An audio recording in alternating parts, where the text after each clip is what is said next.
Thank you.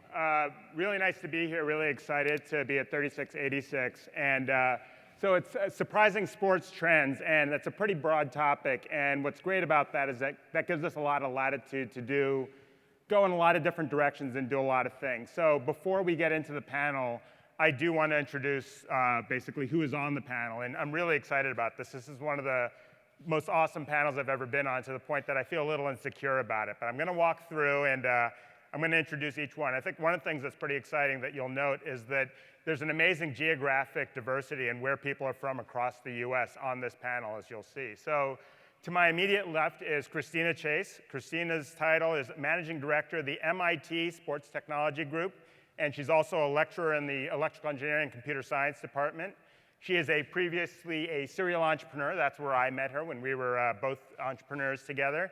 She's also got a pretty intense athletic career. In fact, with everybody on the panel, I recommend you read their detailed bio because it's more impressive.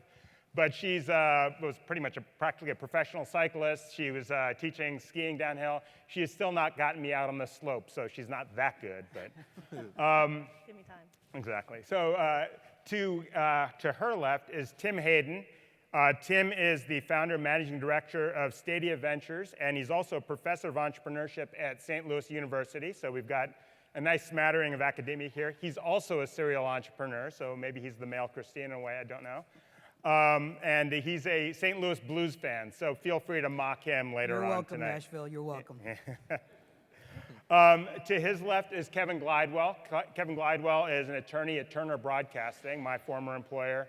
He works specifically with Turner Sports. He's worked on everything from the Bleacher Report deal to a lot of smaller deals, as well as some of the deals that have happened with NCAA along the lines of March Madness, with the NBA, and a lot of the other sports that Turner's in. So he'll provide a little bit of a corporate perspective, obviously out of Atlanta. And while this panel is really impressive, only one person on this panel has ever sacked Andrew Luck. And so that is Derek Morgan of the future Super Bowl champion Tennessee Titans. Derek, in addition, I know, I'm great, yeah. I'm kidding. So Derek, along with being a fantastic defensive player for the Titans, also has his MBA from the University of Miami.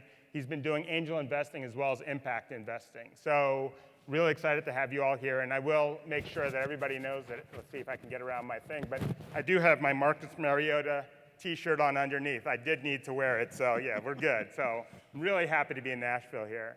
So the way I want to do the panel is I want to start off with a question for each of the people on the panel that are specific to them, to show some of their unique insights. And then from there, I want to kind of open it up to more of a broader conversation. And eventually, if we have time, I'd like to take some time to maybe take questions from the audience, if that makes sense. So Christina, I'll start with you first. So you're in a university setting right now, and university settings are where some of the most impressive companies have come from. That's where Google came from, that's where Facebook came from, Cisco, a lot of amazing companies. The question is that in your capacity, what do you see as the future of sports technology? Yeah, it's really fun. You're exactly right. I see the future every day. And yeah, it's being at MIT, the thought many times is that we look at technology as the answer, and what I will say is that's not correct. We do not. We look at it as a tool. And so as we work with leaders in the industry and in pro teams, et cetera, some of the cool things that are coming out, so we know SaaS, right? Software as a service. What we're seeing is textiles, or what we call them advanced functional fibers as a service. And there's a lot of money being put in there, but what's the future wearable look like? And if you're gonna say, okay, why do I care? It's not gonna be something we wear on our wrist. It's going to have fully embedded electronic fibers that will then serve to be a tool that one might wear. So that's very interesting. Of course, I can drop the buzzwords of AI and machine learning, neural nets. That's, as more information is being collected from all of these sensors, that's a big area, because essentially right now we're in the challenge of data smog. We have so much. What we're really looking at is how little can you measure, and then to provide an actionable insight to a team or an athlete that can provide them kind of the winning edge. So those are just two areas. That's great. We'll move on to Tim. Tim, so you run probably the best sports accelerator in the nation or the world. Yeah, that's a little plug there. But honestly, there's a lot of ones that haven't been successful, and you've managed to go through 4 cohorts. You're working on your 5th right now. As you've gone through that many, and I know I'd run an accelerator, and after you do it enough times, you start recognizing trends on what's successful, both from a team perspective as well as from a technology perspective. What have you learned through, and particularly as it relates to sports, of course, what do you think you've learned, or what are the insights you think you've gained that kind of you can apply towards your future investing? Sure. So a lot of it always comes back to the team. I mean, at the end of the day, we're still going to be investing in that person who's going to be able to identify what the pain is, solve it, and then figure out who's going to be paying for that pain to kind of go away. So at the end of the day, what we've really seen now over these cohorts is we're looking for dedicated people. We're looking for persistence. We're looking for passion. We're looking for, I don't want to call it not being stupid, but that you do have a business head on your mind, or that you've identified folks that can help you kind of move that path. At the end of the day, we keep seeing that there's always going to be trends, you know, and just like Christina was mentioning, you know, it's the AI and it's the VR and it's all these things which are tremendously awesome, but they're always evolving. So are we too early? Are we too late? And so with our view of it, that's going to be one of the functions. The other function is, even though we always say we are a sports business accelerator, everyone, I shouldn't say everyone, the majority of our companies all drive towards other industries. And so, and I go back to exactly what Christina mentioned, it is that, you know, you may be a sports technology play, but the military is going to find that this product is phenomenal, or healthcare, or the medical field. And so we look at it as more of it's a niche to get in, and then how do you blow it out once you're actually in there? Just touch on that, because that's really interesting. Something Steve Case said earlier in the first panel, where he had mentioned, he was referring to PayPal, and he said that the PayPal founders admit that the fact that they didn't have much domain expertise probably helped them. There was almost a willful ignorance that worked in their favor. In sports, or even kind of as it goes broader, are you looking for people that have domain expertise in sports, or is it more just, to your point, people that are passionate and know enough about what they know about that if they came up with the idea, there's a pretty good shot? Sandy, you hit on it perfectly. I mean, at the end of the day, we'd like to see domain expertise. But at the end of the day, how good of an entrepreneur are you? I mean, at the end of the day, you're still going to have to worry about cash flow. You're still going to have to worry about your customer. You're still going to have to worry about traction. So it always ends up coming back to the same business fundamentals. But how can you now drive that forward? And in order to do it in sports, in a lot of cases, and when we talk about this a lot, is we are not looking to invest in fans. We're looking to invest in those that are fandomized of sports and business, or sports and innovation and technology. And so at the end of the day, it always comes back to that business foundation, though. That's awesome. So Kevin, you spent quite a few years at Turner, and you've seen a lot of deals, I think. And so you've also seen the industry kind of evolve. In fact, Turner's now part of Time Warner, and Time Warner is about to be a part of AT&T. There's a lot of sort of interesting impacts there. From your perspective, what do you think about, so when you guys are looking at prospective partnerships, investments, or acquisitions, what are you looking for, and how do you what's the criteria that's important, and how do you assess whether it was successful or not? Yeah, sure. I think the evolution in the last maybe 10 years or so for the sports media companies, I think has really been this refocusing on the fans. For my first 5 or 6 years at Turner, when large professional sports league rights deals were coming up for renewal or becoming available for TV companies or digital media companies to purchase, that was a lot of the focus of your ESPNs, your Fox Sports, your Turners of the world, evaluating those deals, trying to do those deals with the pro sports leagues to acquire the rights, and then putting that content on your TV network or digital platforms. And kind of in a period now where, with the bigger professional leagues at least, a lot of the larger rights deals are sort of in place, and they're there and set for the next few years. And so the focus of many of the bigger sports media companies is really on, now that we have the rights, or the rights landscape is sort of set, how do we really go about serving the fans? And how do we go about identifying new fans and new audiences? And so that's, in terms of deal trends, I think that's a lot of what we've seen in the last few years. If you look at a company like an NBCU investing $200 million in BuzzFeed, so much of that deal is about BuzzFeed's ability to find and engage passionate audiences and develop content that's tailored to passionate audiences. And I think you're seeing a lot of that. Just at Turner, for example, in the last year, we've launched an esports league called E-League, and that really is about this passionate and growing audience that everyone's now aware of, and saying, hey, how can we at Turner, serve this audience? How can we take what we do really well, which is, best in class production, advertising sales, and marketing, and really reach out to and engage with this, exponentially growing fan base. And similar, sort of along a similar lines, another deal turned in the last year was an investment in a company called BBM, which is a UK-based company that has a property called Copa 90 that is a soccer property directed at millennial soccer fans.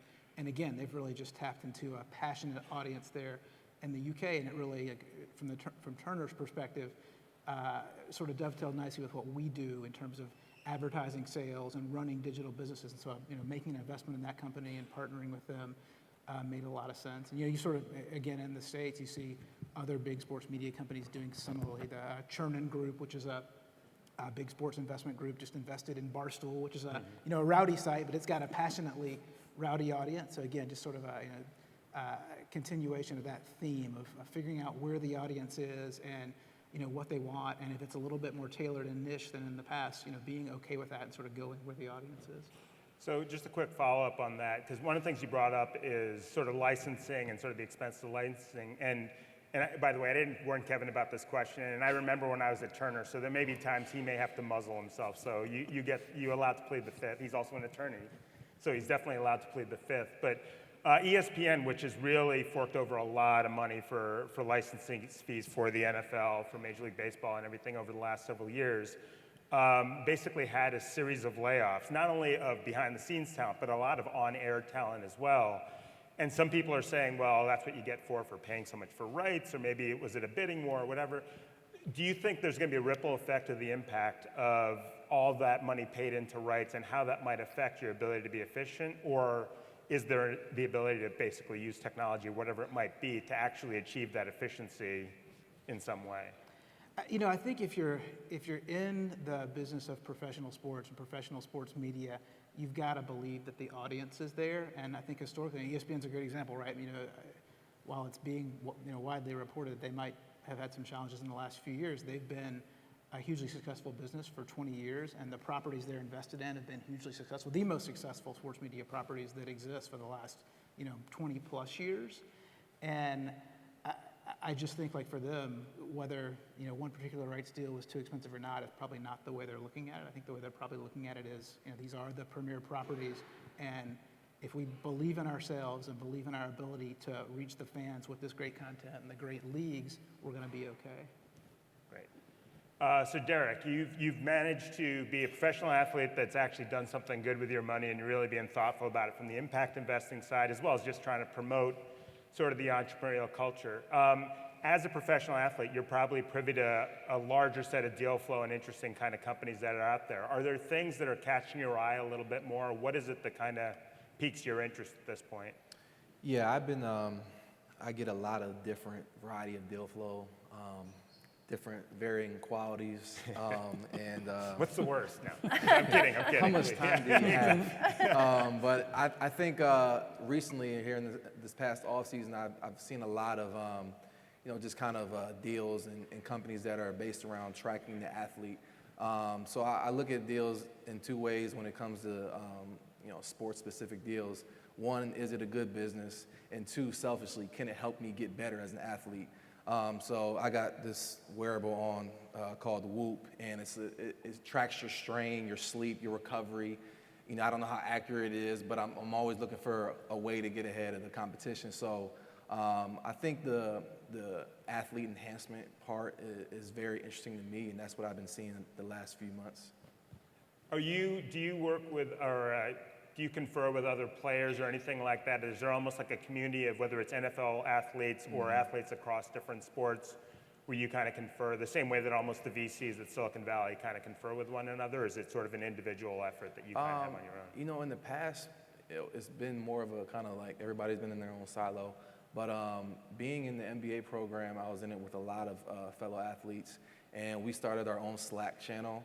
And we just kind of share deal flow and feedback, and the analysis and due diligence that goes on is very impressive. I kind of get these one-sheeters. I'm like, wow, this looks like it's from a VC fund or something. Right. And, it's just kind of information sharing and, kind of getting feedback from our peers. So it's a good little network that we have. That's awesome. And the professional sports athletes have a Slack channel is the coolest thing I've taken away from this. That's just awesome. So. Can I get on that now? Yeah, we'll Invite talk only. later. Yeah. So thanks, guys. And so now I'm going to kind of open it up, sort of some general questions and ideas, so anybody can kind of jump in. But so one of the things, and I kind of mentioned this, guys, to you guys. In fact, we talked a little bit about it last night. But one of the things that's always nice, that as we're thinking about moving forward and what's going to happen in forward, it's always nice to take that one instant to take a look back. And over the last few years, usually what ends up happening, so Bill Gates used to say that the future never is as far as you think it's going to be 5 years from now, but it's much better 10 years from now, right? The technology sort of takes a little bit of a parabolic and not a linear sort of path. So with that said, some technologies can be underwhelming at a certain time and some can be overwhelming depending on where you catch it. So I guess my question to you guys, for should you choose to accept it, my question is there a technology that you look back over the past few years, or a trend or an idea, particularly as it relates to sports, that has surprised you in how well it's worked or on how well it did not work? I have a few of those. So kind of going back to Derek's comment, I'd say the athlete tracking systems and all of the sensor tracking, I think we're just starting to see the adoption a little bit more, but I think that there's a lot of opportunity for the accuracy of the data to be improved.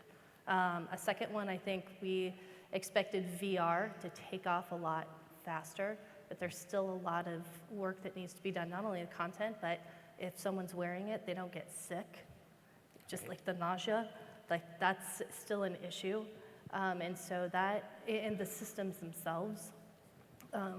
So I think we thought that was going to be a faster evolution, but we're starting to see more in augmented reality in those areas. And then kind of the final one I'd say is the autonomous vehicle and the smart stadium. So these are still things that I think, to your point, you said it so well, which is you start in sport, you optimize there, but the smart stadium leads to the smart city. The quantified athlete leads to the quantified self, right? These are proving grounds where you modify with your, in a constrained environment so that the trickle down is where we'll see it. And so I think we'll see that across. Almost reminds you of what they were talking about earlier this morning, where the idea that it's the government technologies that eventually become the internet or become fracking or these other sorts of things. That's exactly, I mean, right? So our early drone teams, for example, they were sitting with the regulatory bodies, right, the FAA, because they knew if they weren't part of that conversation. But government will naturally wait until there's enough demand or need for that to take place. And so being on the forefront and sitting as part of those governing bodies, which I think we'll also need to see with how some of the tracking and data goes along the path of the player unions and the teams, like who owns the data, right? And how are they going to use it? Yeah, that's a good point you bring up, because I'm a representative for the NFLPA, and that's one of the issues that we talk about. Who has the rights to this data? Right. You know, after every game, I'm taking my shoulder pads off. There's somebody coming around with looks like like a laser gun, and they're just clicking each shoulder pad, Right. and they're turning off our tracker. And they have all these analytics for how many steps, how many miles per hour that you go in a given game. And I've never really seen that information. And we just got a new technology recently, and it's in-house, and they're tracking force output and distance covered. And so the way I see it is maybe 3-5 years down the road, I think fans are going to want access to this information. And then you start bringing in fantasy football and seeing, hey, this guy has recovered to this point. He has output this much. Last game, he ran this amount of distance. So I think that it could eventually evolve into that. But then when you talk about the rights and who has rights to them, the players, the team, the league, then it gets kind of sketchy there. Yeah. I just want to follow up on one question on that. I feel like there's an opportunity and there's something that probably would freak a lot of players out about this data being out there. Because one thing is to say, like, and I know like there's a lot of agents out there, and especially like in baseball, like Scott Boras does these amazing things around analytics to say this guy is worth $10 million or $20 million a year. But there's also a way to basically say, yeah, he was dogging it on 30% of his plays, or you know what, he was running a lot faster 3 years ago than now, that can kind of affect it. I mean, are you more excited about the opportunity to improve yourself, and maybe it's the stage of your career that you're in, maybe that changes? Yeah, I mean, as a rep, I always have to think of the player first, and I feel like depending on what the motive is, it can be used against you as a player. Depending on, like you said, if you're accelerating at this rate compared to 2 years ago, when you get to contract negotiation time, they're like, hey, look, here are your trends. We're gonna dock you because of this, X, Y, and Z. So I think that it can be used for good and bad, but it's all dependent on who's using it and why they're using it. Tim, you were gonna. Well, and I want to take that up a step further too. So we just got back from Dallas with Blue Star. Blue Star, if you're not familiar, is kind of a Jerry Jones. They're going on an acquisition binge right now for youth sports. And so what they've realized is, obviously he owns the Cowboys, is all this data that's coming out. And it's amazing the amount of data that's coming out, but it's more difficult going with the pro player because, exactly like you mentioned, Derek, it's going to be used against you at some point in a contract negotiation. But for youth, or maybe for the combine to get into, all of a sudden now this becomes very fertile territory to be testing all this technology. So a number of the different companies we've been investing in are playing more in that lower band, where again, you'd love to be in the pro level, but at the end of the day, how much is that going to drive your business? Flip side being, hey, we can help the athletes, but there's still going to be that data issue. Yeah, definitely. Kevin, do you have any thoughts on that? I just find it to be a fascinating, pro athletes, hey, they're just like us moment, because it's the same thing that I think is playing out for regular employees and regular people, right? With Facebook and LinkedIn, and now even in the corporate environment with companies being able to install software on computers that measures employee productivity in the office and employee arrival and departure times in the office. And there's just this great question about, well, we have all these fascinating and super powerful technological capabilities to gather and derive insights from data, but we've really got to have the policy conversation about what the right lines to draw are around how much we're actually going to do that. Right. So is there a technology, a trend, an idea that's out there that no one's really giving that much credence to, but you think is going to be really critical in what happens 3 years from now, whether it's in performance on the field or witnessing it at the stadium or watching it on TV, or when I say TV, I mean any sort of screen? Do you mean technology or A field, anything that's like, because right now, and I think both of you guys said it, but it's like, everybody's talking about VR and AR, and everybody's talking about blockchain, and everybody's talking about artificial intelligence, and there's the buzzwords that are out there, and then the buzzwords that aren't there yet, but are gonna come out. Is there anything that's like, I call it like the sleeper hit, right? The one that, oh my God, that changed everything, and we didn't see it coming. A couple of interesting trends that we're seeing are really looking at cognitive load. How do you actually start to train cognitive load as you are already doing for the physiology of the body, right? So the brain is its own frontier, and being able to better understand, measure, test, and refine those types of opportunities, I think are going to have a very significant impact, especially at the elite athlete level. Second one is nutrition.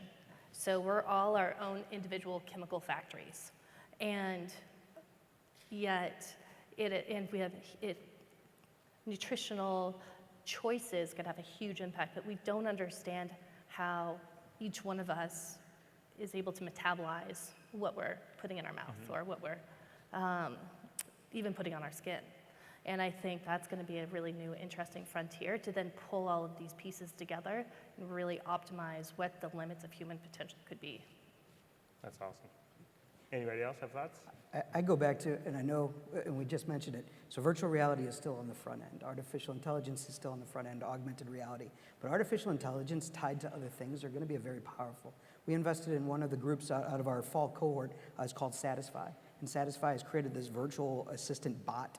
And so if you enter a Macy's, it will not only tell me, well, first of all, it'll tell me, hey, your anniversary is coming up. Your wife has been looking at this.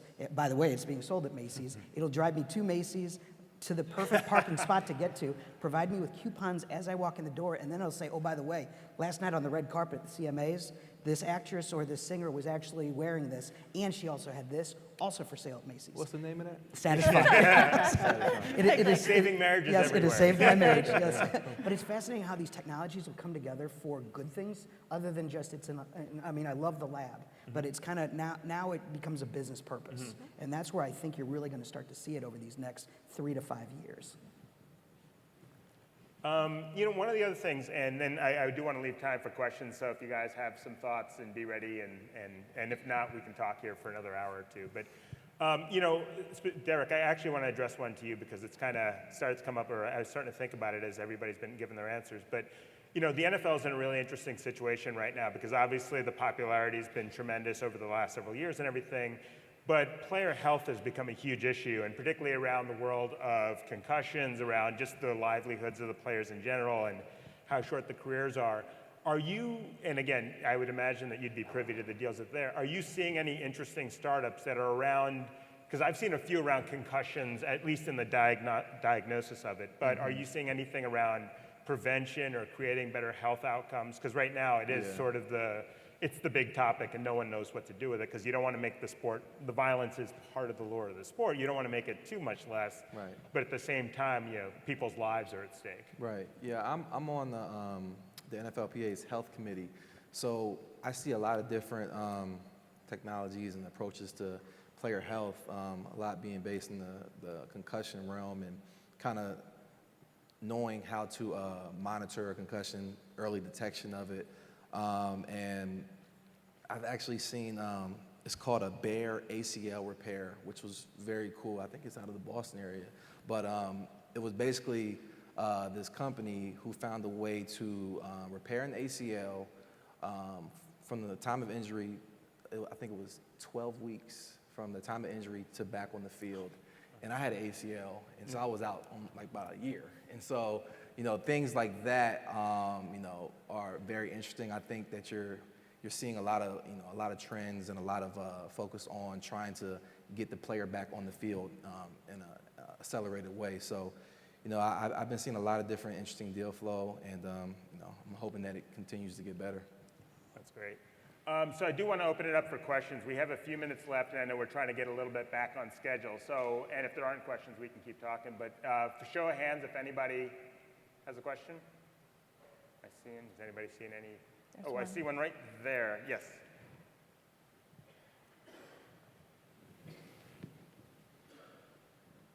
Hi, I wonder what you all are seeing in the realm of fan engagement, since that's kind of where the money is. And a lot of people are leaving the stadiums now, not staying there, or they're at their TVs or screens, as you were saying. So what kinds of trends are you seeing there that you're really excited about?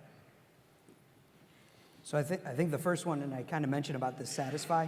So not only do they have 200 plus Macy's, but Major League Baseball, NHL, and MLS have all adopted this now, this technology to come in. Because again, as much as you want to be within your seat in the environment there, the owners want you out at the concession stand. They want you kind of moving around a little bit as well. But to use Satisfy as a platform in order to at least answer the mundane questions, what's the quickest restroom line right now? What's the quickest hot dog line? And so it's allowing to more efficiently move. The other ones are going to end up being around ticket experience, around even the viewing. And this is a while ago, but when Japan and South Korea were bidding on the World Cup, I actually sat through a presentation at Sony where they were showcasing an entire field that was a hologram. And so therefore you could be in a completely different stadium, but you have that view. And so in our cohort right now, we have one of the most elite holographic groups developing technology on artificial intelligence tied to social media. And it's all for the in-game, in-fan experience type of thing. Yeah. So there's a lot of really cool stuff coming down the pipe.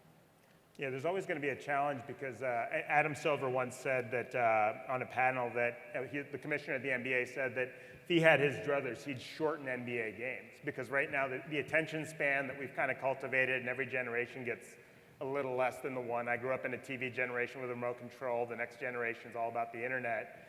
And so the idea of just keeping somebody like engaged for 2.5 hours for basketball or 3 hours for baseball or for football is in and of itself a challenge. And I think one of the things that I've seen is just like things that are happening at the stadium. So Kevin's in Atlanta where they've got a new baseball stadium and a new football stadium. And it's almost as much a theme park as it is a stadium to a certain degree. So I think technology is part of it, but I think it's almost, and we were talking about LA, so Tim lost the Rams to LA.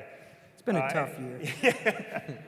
But is it Stan Kroenke, the owner of the Rams? I mean, he's not just thinking of this as a stadium, he's thinking about this as a development and very broad. And I know 25 years ago when the Blue Jays opened up what at the time was called Sky Dome, it's now the Rogers Center, they didn't just open up a stadium. It was a Hard Rock Cafe, it was a hotel and everything like that. It's thinking broadly about how businesses, how sports can help the local businesses and the businesses can help sports. So, okay, there's one right in the same spot. There's one person right there. And then I think we might be our last question because I see triple zeros here.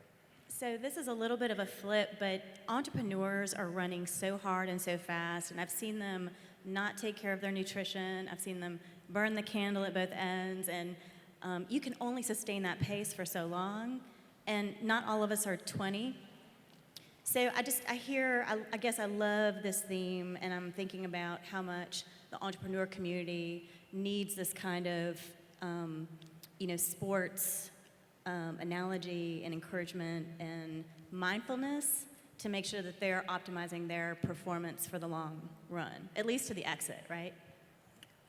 So I would love to see our entrepreneurs teaming up with a sports hero and figuring out what to do to maintain their pace, because if you derail physically, you're not going to be there for your team, and you're not going to create the value you need to create. Is there an app for that? I do think the fact that entrepreneurs, I think, recognize your point is a really cool trend in sports technology. You have businesses like SoulCycle that have really married tech with fitness and are also trying to grow their business around that in a way that sort of recognizes the need for some balance in life, which is another really cool sports technology trend. And I'll even take it with Peloton and things like that. And that's a multi-billion-dollar valuation now. So when we look at, for our cohort, the companies that we invest in, it has to be holistic sports. Because at the end of the day, pro is only going to get you so far. It's the masses, it's the youth, it's and for this case, the entrepreneurs, that are all part of that community. And the health and wellness is a very, very big deal. Yep. So good call on that. And I think we're out of time, so that's it for us. I want to thank the panel, and I want to thank you all for joining us this afternoon. Cool. Thank you.